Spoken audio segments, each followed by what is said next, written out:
What's up guys, you're watching India Today Tech. I'm Rahul Sethi and I have the latest phone from LG, the G7 ThinQ. I think it's going to be a great smartphone because LG is changing the strategy now, and the change in strategy is something that every company should follow. It's pricing their products competitively. The LG G7 ThinQ is priced at Rs 40,000. For the 128GB variant, you get Snapdragon 845 on it that you get on the OnePlus 6. You also get a 6.1-inch display with QuadHD plus resolution, and there's tons of other stuff including audio enhancements. So let's take a look at LG G7 ThinQ's audio quality, the video quality on the display, and also the cameras that the phone packs. So this is the box the LG G7 ThinQ comes in.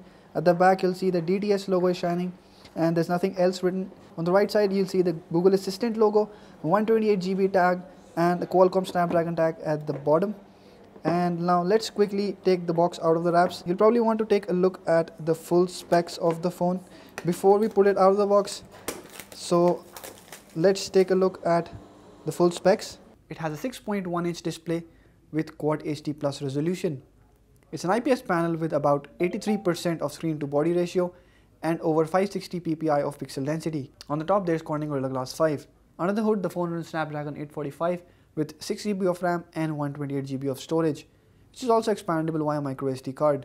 The phone has dual rear cameras with both sensors having a 16 megapixel resolution, though the main camera has an f1.6 aperture, optical image stabilization, face detection autofocus and laser autofocus.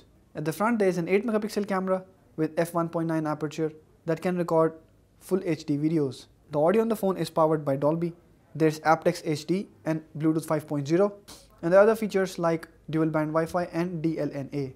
The phone is powered by a 3000 mAh battery, and for fast charging there is Quick Charge 3.0. Also the phone is IP68 water and dust resistant and is also military grade drop resistant like the V30 Plus or the G6. Now coming back, let's quickly unbox the phone. First up you get a cleaning cloth, which is staple LG packing. Next you get the phone itself. Let's pull it out of the wraps and keep it aside and take a look at the other box contents. First up you get a quick start guide. Next there is warranty information for India, and there is a SIM ejector tool packed separately in a small packet. Next you get earphones on the boxes. Looks like a good pair of earphones with nicely braided cable and angled earbuds, in-ear type earbuds, also with a remote with mic and controls mounted on the top. We'll take a look at the quality of these earphones and let you know in a while. Next there is a certified fast charger inside the box. Let's take a look at the power ratings. It's a 9 volt 1.8 ampere charger, which translates to about 16.2 watts. Then there is a Type-C USB cable. Now let's take a look at the G7 ThinQ.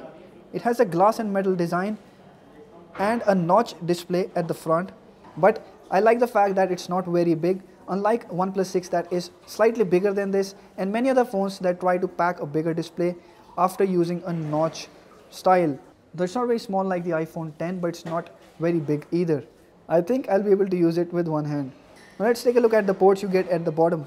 You get speaker grill, a Type-C USB port, a microphone and a headphone jack, while the antenna lines are clearly visible on the metal body. On the top you get the secondary microphone for noise cancellation, and there's the SIM tray. Let's pull it out and take a look at the SIM slots.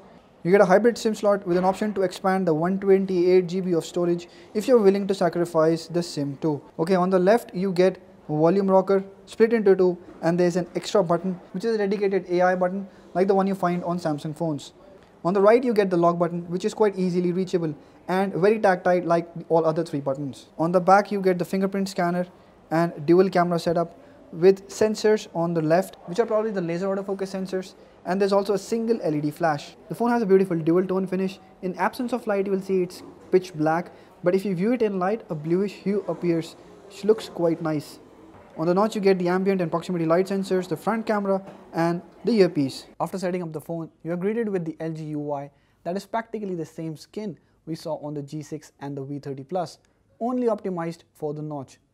You will see all notifications, time, battery and other icons are pushed to the area beside the notch, and by default it is hidden, but you can unhide it in the settings menu. The icons that were put on the second screen are put on a floating bar that includes shortcut to the front camera, settings menu and other applications. The settings menu has been slotted into pages, unlike what you usually see on Android phones, and that doesn't really make things easy.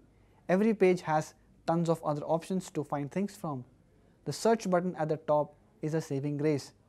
There are some useful options on the phone, like you can set Wi-Fi and ringing settings according to where you are and not just according to time. But this will constantly require your location. While you're in office, it will automatically switch to silent mode and turn on or off the Wi-Fi depending on what you want. And while you're at home, the settings will change accordingly. You can also tone down the screen resolution from QuadHD to HD to save battery. And then of course, there are audio controls that let you tweak audio output, and phone's QUAD DAC enables great audio output from the phone. Though we didn't find the bundle earphones that good, you may need a better pair of earphones to go with the phone for great audio experience. Though the app launches are quite fast, thanks to Snapdragon 845 and 6GB of RAM, you feel an inherent slowness in the app launches if you are coming from stock Android interface. There are also a bunch of LG apps and features that you may find crowding the interface, though they are very much toned down over the last few phones. But still, multitasking and app switching is quite swift, and the look and feel of the interface is quite nice. The face and fingerprint unlock on the phone are also not as fast as what you would expect of a flagship phone. Could be particularly because of the animations, but whatever it is, the experience of unlocking the phone is not as swift. Face unlock has similar issues. What's nice is that it detects movements very precisely and turns on the display automatically for the face unlock to work. But when you are using it against light, it fails to register the face sometimes and would cause trouble. The display on LG G7 has great color reproduction. It's not as bright as what you get on the AMOLED panels, but yes, the color reproduction is quite accurate, and QuadHD resolution gives you great amount of pixel density. It's also Dolby and HDR10 compliant, which means that even full HD videos appear quite nice on the device. Now let's take a look at the camera quality on the phone. The rear camera takes good shots in good light. Details are what you expect of a 16 megapixel camera, and the color reproduction is pretty neat. Macro shots also have great sharpness and look stunning. Thanks to laser autofocus, you can get pretty close to subjects. The phone's wide angle also gets you some pretty creative shots. And the wide aperture on the main camera comes to the rescue in low light situations. Low light images are sharp and there's very little hint of noise. Coming to the front camera, it's not as great as the rear camera. The colors captured are accurate though, but it struggles in maintaining the details. In low light, selfies have visible graininess and details break. It's definitely not a selfie shooter for a 40,000 rupee phone. So my experience with the LG G7 Plus has been quite good. Though LG has went overboard slightly with its AI features, overall it's a great package to get at 40,000 rupees.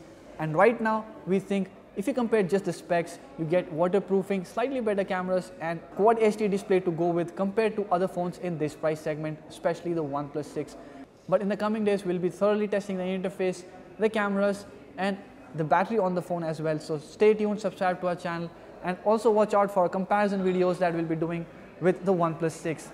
If you have anything to ask about the phone, let us know in the comment section below. Also, if you have liked this video, hit the thumbs up button and share it with your friends. Thank you for watching.